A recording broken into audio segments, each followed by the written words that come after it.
Hello friends, in this video we are going to study Zincum metallicum, okay, from Allen Keynote. Zincum met अगर हम exam point of view से देखते हैं तो इसका drug picture आता है and this is a very important medicine. It is the polycrust medicine and it is very important medicine. We will discuss the very first Zincum metallicum. It is an element and zinc. Constitution. Person suffering from cerebral and nervous exhaustion. Basically जो जिंकम metallicum medicine है इसमें क्या होता है, इसमें जो person की vitality है उसमें डिफेक्ट आता है. ठीक है, वो वाइटैलिटी उसकी डिफेक्टिव हो जाती है. इसके कारण क्या होता है कि जैसे स्किन इरप्शंस हैं तो वो अंदर अंदर से दिक्कत हो जाएगी, बाहर नहीं आ पाएंगे. पर्सन में कोई एक्जेंथीमेटा है वो ढंग से डेवलप नहीं हो पा रहा है. कोई मेंस्ट्रुएशन है, मेंस्ट्रुअल फ्लो होना है, वो फ्लो नहीं हो पा रहा है. पर्सन में इतना वीकनेस है कि वो एक्सपेक्टोरेट तो करना चाहता है बट एक्सपेक्टोरेशन नहीं हो पा रहा है. यूरिनेशन प्रॉपर से नहीं हो पा रहा है. ठीक है, तो डेवलपमेंट में भी दिक्कत आती है और साथ में जो वाइटैलिटी है वही डिफेक्ट हो जाती है जिसके कारण से पर्सन वीक हो जाता है. वीक होने के बाद में उसमें नर्वस अफेक्शंस आने लग जाते हैं. अभी हम इसकी डिटेलिंग भी देखेंगे. जब कोई भी हमारे बॉडी का जो नेचुरल डिस्चार्ज है वही सप्रेस हो जाएगा, वही प्रॉपर से बाहर नहीं आ पाएगा तो ऑलरेडी पर्सन में प्रॉब्लम आएगी ही. ठीक है, तो ऐसे पर्सन में हम डिटेलिंग में देखेंगे कि क्या क्या दिक्कतें होती हैं. सो कॉन्स्टिट्यूशन की बात करेंगे अगर हम. So the constitution is person suffering from cerebral and nervous exhaustion, defective vitality. ये इंपॉर्टेंट है, डिफेक्टिव वाइटैलिटी. तो जिंकम मेट में हमें क्या देखने को मिलती है, डिफेक्टिव वाइटैलिटी. ठीक है, इसको याद रखना, ये इंपॉर्टेंट है. ठीक है, ब्रेन और नर्व पावर वांटिंग. तो इसका जो पर्सन होगा इसमें इतनी डिफेक्टिव वाइटैलिटी हो जाएगी, इसकी जो नर्व्स हैं वो वीक हो जाएंगी. इसीलिए पर्सन में क्या होता है, brain and nerve power wanting.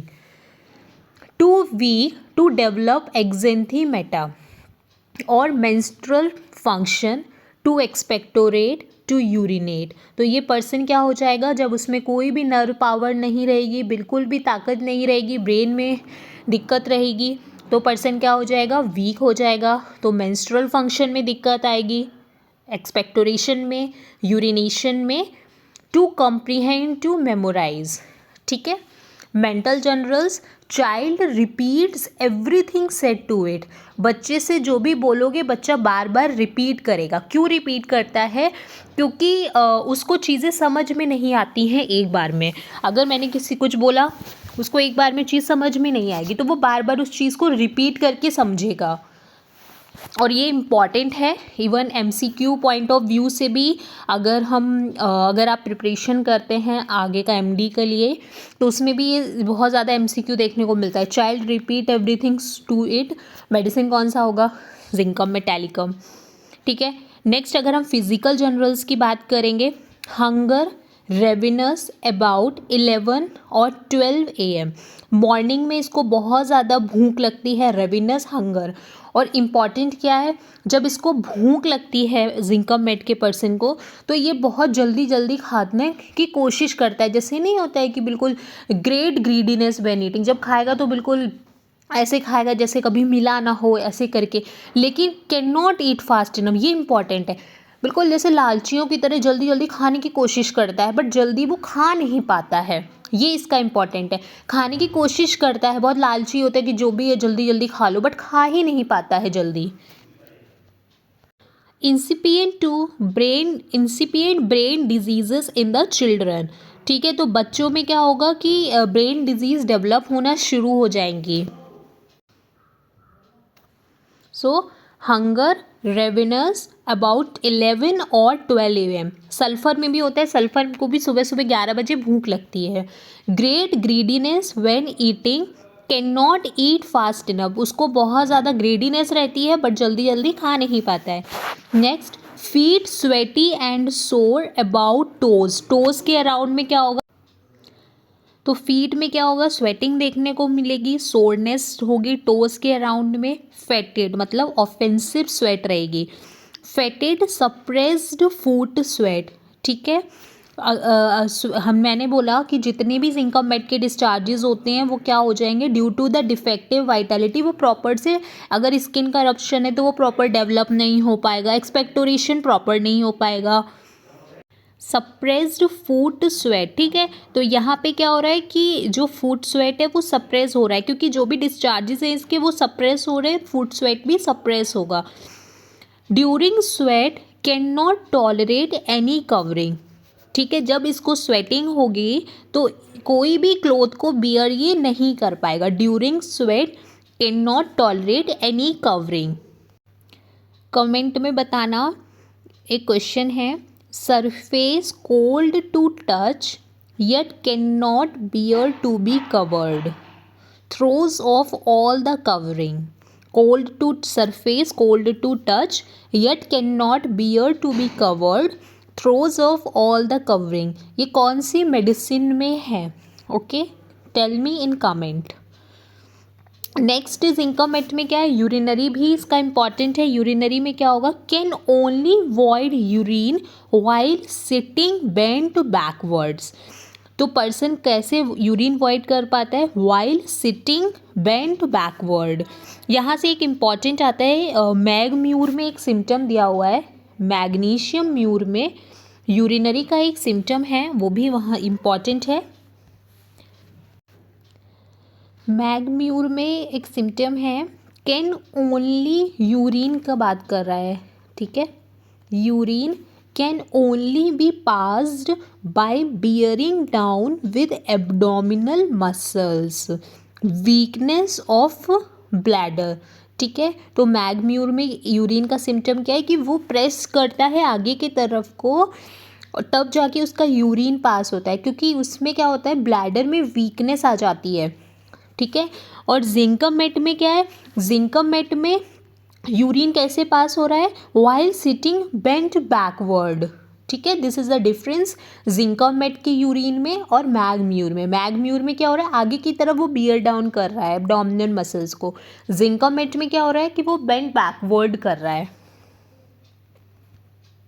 Next is female, always feel better every way as soon as menses begins to flow। जब उसका फ्लो शुरू होता है तब सारी कंप्लेंट्स में रिलीफ होता है। It relieves all the sufferings, this is important. Always feel better in every way as soon as menses begins to flow, it relieves all the sufferings but they return again soon after the flow ceases। तो जब flow होगा तो relief मिलेगा complaints में, sufferings में, और जब flow नहीं होगा वापस से कंप्लेंट वापस आ जाएंगी। ठीक है, यहाँ से इंपॉर्टेंट क्या रखना है कि जो मेंस्ट्रुअल फ्लो होता है, जब फ्लो कर रहा होगा उस टाइम में पेशेंट में रिलीफ कौन कौन की मेडिसिन में होता है। तो मेंस्ट्रुअल फ्लो से रिलीफ एम्युलरेशन होता है, एक तो जिंकम मेट में, ठीक है, दूसरा होता है साइक्लामेन में और लैकिसेस में। ठीक है, इन सब में क्या हो रहा है, मेंस्ट्रुअल फ्लो से एम्युलरेशन हो रहा है। ठीक है, और एग्रावेशन किस में होता है, एग्रावेशन फ्लो की जब फ्लो होगा तो पर्सन में दिक्कतें बढ़ जाएंगी, तो that is in cimicifuga. Cimicifuga that is actaea racemosa और पल्सेटिला। फ्लो में जब फ्लो होगा तो कंप्लेंट में एग्रावेशन होगा। ठीक है, नेक्स्ट अगर हम स्पाइनल की बात करेंगे तो बैक में स्पाइनल अफेक्शंस जिंकम मेट में होते हैं, क्योंकि यहाँ पे क्या है, brain and nerve power wanting, nerve affections हैं तो स्पाइनल दिक्कत आएगी। Burning along the whole length of spine, whole length of spine में बर्निंग देखने को मिलेगी। बैक एक, एग्रावेशन सिटिंग, एम्युलरेशन वॉकिंग। ठीक है, तो अगर बैक एक होगा, कमर में दर्द होगा, बैक में दर्द होगा, तो एग्रावेशन सिटिंग होगा, एम्युलरेशन वॉकिंग अबाउट। यही एक क्वेश्चन आता है, ल्यूकोरिया में अगर एग्रावेशन सिटिंग है और एम्युलरेशन वॉकिंग है, जैसे अगर हमने देखा जिंकम मेट में हमने क्या देखा कि जो इसका बैक एक है उसमें एग्रावेशन क्या है, सिटिंग है, एम्यूलरेशन क्या है, वॉकिंग है। उसी तरह से अगर हम ल्यूकोरिया की बात करें, किसकी बात करेंगे, ल्यूकोरिया की, leucorrhoea aggravation sitting, amelioration walking, तब कौन सी मेडिसिन में है ये वाला symptom, it is in cactus and cocculus. ठीक है, कैक्टस एंड कॉक्यूलस, उसमें leucorrhoea, amelioration walking, aggravation sitting. तो जिंकम में बैक एक है, बर्निंग होती है along the whole length of spine, और बैक एक में आराम कैसे मिलता है, चलने से आराम मिलता है। Spinal irritation, great prostration of strength, nerve power wanting, cannot bear to be touched. ये कंपैरिजन देख लेना क्योंकि ये इंपॉर्टेंट है, थेरिडियन का भी इंपॉर्टेंट है, टेरेंटुला का भी, और एलन में ही इसकी लाइन लिखी हुई है। ठीक है, इसको एक बार एलन की नोट से रेफर कर लेना। नेक्स्ट, मेडोराइनम में क्या सिम्टम है, मेडोराइनम में भी बेसिकली स्पाइनल के according whole length of spine में बर्निंग देखने को मिलती है, बट एग्जैक्ट लाइन अगर हम देखेंगे तो मेडोराइनम की क्या एग्जैक्ट लाइन है, spine burning begin nape of neck and extend down the spine with stiffness और aggravation by stretching. Next we talk about the extremities of zincum metallicum. Extremities में क्या होगा, incessant and violent frigidity feeling in the feets और lower extremities, must move them constantly. So basically zincum met में क्या होता है, lower extremities में फ्रिजिडिटी देखने को मिलती है। लोअर एक्सट्रीमिटीज़ में फ्रिजिडिटी किस में होगी, जिंकम में। ठीक है, तो याद रखना, अगर फ्रिजिडिटी, अरे यार एक सेकेंड, फ्रिजिडिटी फीट में है तो कौन सी मेडिसिन होगी, जिंकम। ठीक, अगर हमारे पास में फ्रिजिडिटी हैंड की है then the medicine is kali brom. Okay, Allen की नोट में काली ब्रोम खोलना, उसका नर्वस सिस्टम खोलना, उसमें देखना hands and fingers in constant motion, frigidity hands, then the medicine is kali brom, और उसके ब्रैकेट में ही लिखा हुआ है frigidity feet then zincum. Okay, so zincum met में क्या है, हैंड्स लोअर एक्सट्रीमिटीज़ में फ्रिजिडिटी होगी, must move them constantly. Excessive nervous moving of feet in bed for hours after retiring even when asleep, हमेशा फीट्स को move करता रहेगा घंटों तक। Weakness and trembling of extremities of hands while writing during menses. ठीक है, nervous system, this is important, nervous system में हम इसमें हाइड्रोकेफलस में भी हम जिंकम मेटालिकम को देते हैं। In cerebral affections, in impending paralysis of brain when the vis medicatrix nature is too weak, मतलब vitality weak है, to develop exanthemata। बेसिकली यहाँ पे क्या हो रहा है, स्किन इरप्शंस प्रॉपर डेवलप नहीं कर पा रहे हैं, तो उसके कारण से क्या हो रहा है, ब्रेन में अफेक्शंस आ रहे हैं। Symptom of effusion into the ventricles में इफ्यूजन हो रहा है। ठीक है, ट्रेम्बलिंग देखने को मिलेगी, जर्किंग देखने को मिलेगी, कन्वल्जन्स देखने को मिलेंगे। ये इंपॉर्टेंट है एमसीक्यू पॉइंट ऑफ व्यू से, ये वाला symptom. Child cries out during sleep, बच्चा नींद में रोता है। Whole body jerk during sleep, बच्चा नींद में रोएगा, चिल्लाएगा, जर्क करेगी उसकी बॉडी स्लीप के दौरान। वेक्स फ्राइटेंड, उठेगा तो चौंक जाएगा। Rolls the head from side to side, face alternately pale and red, तो बच्चा नींद में रोएगा, जर्क करेगी उसकी होल बॉडी स्लीप में, और जब उठेगा तो चौंक जाएगा और साइड टू साइड अपना हेड को रोल करेगा। Face alternately pale and red. अगर जिंकम मेट का कन्वर्जन पूछा जाए तो कन्वर्जन्स ड्यूरिंग डेंटिशन, जब बच्चे के दांत निकल रहे होंगे तो कन्वर्जन्स आएंगे। With face pale, no heat except perhaps in occiput, no increase in temperature, reverse of belladonna, rolling the eyes, gnashing the teeth.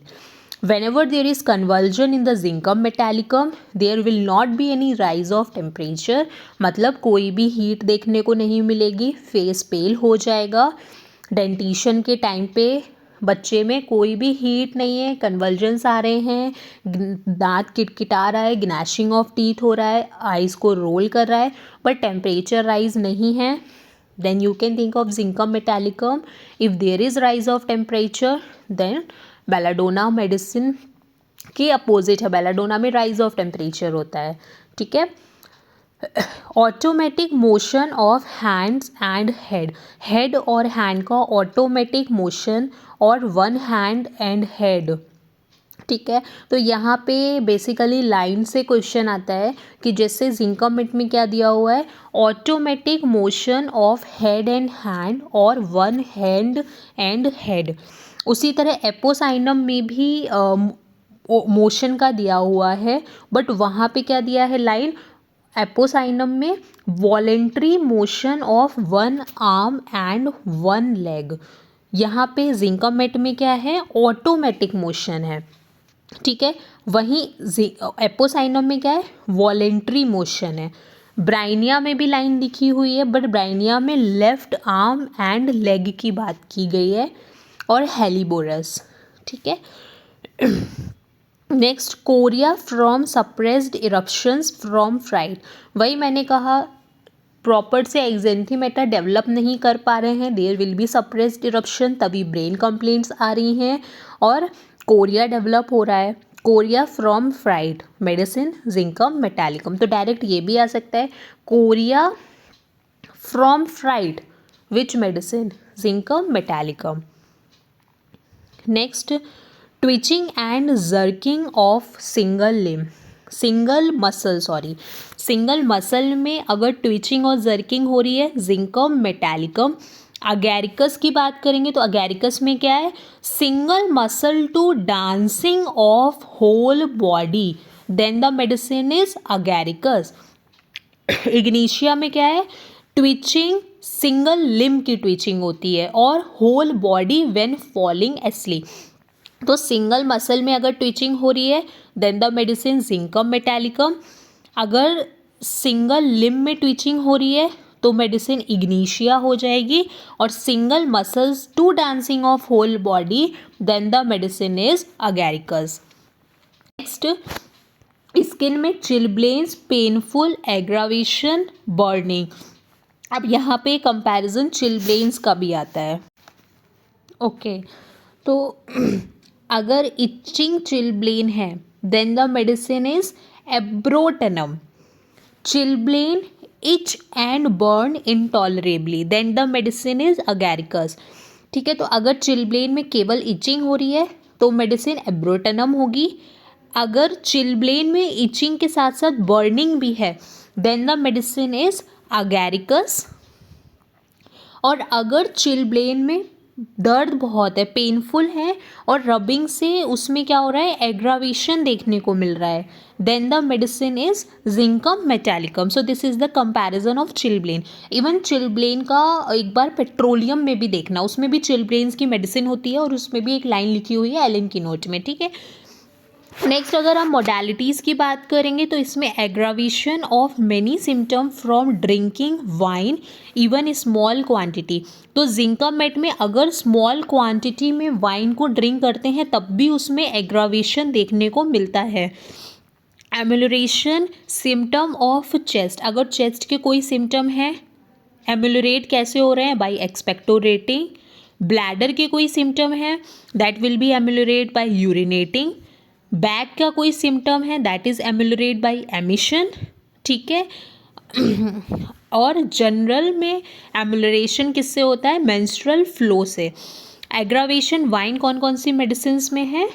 Aggravation wine zincum, alumina, conium. Okay, so when we talk about the relations, the very first, compare Helleborus and tuberculinum in incipient diseases of brain from the suppressed eruption. So whenever there is suppressed eruption, and because of the suppressed eruption, if there is brain disease, then you can think of the medicine Zincum metallicum.